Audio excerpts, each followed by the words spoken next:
Ұлттық киноны қолдау әлде қорлау орталығы ма? 130 жобаны кер документ процестің жасайды. Айқайлама сөйлесе ешкім. Айтып отыр, менің жобам осындай қателіктермен өтті деп. Сондағы басшылықта өнердің исі мұрнына бармай танылып отыр ма? Арыстанбек Мұхамедұлы құрды. Енді мемлекет беріп отырған жылына 5 миллиард ақшасы бар ғой. Соны өзі жеке қолында ұстағысы келді. Өкіметке тиіспе, мен министрлікті сынама, сен мына неден өтірсің дейді, конкурстан. Дариға Назарбаеваның құрбысы Сәрсенова деген кісі келе қалды.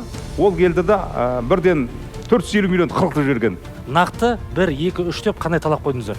Тәуелсіз комиссия болу керек. Депутаттар айғайлап шулайды, жаңағы Арыстанбек Мұхамедұлы немесе Дариға Назарбаев олар тапсырма беріп қойған, ана өткізіп, ана өткіз деп, оны асығыссыз қабылдай салады. Қазір алты соны құжатқа байлап тастады ма деседі? Мен 18 жыл бойы жаздым сол сценарийді. 18 жыл жаздым.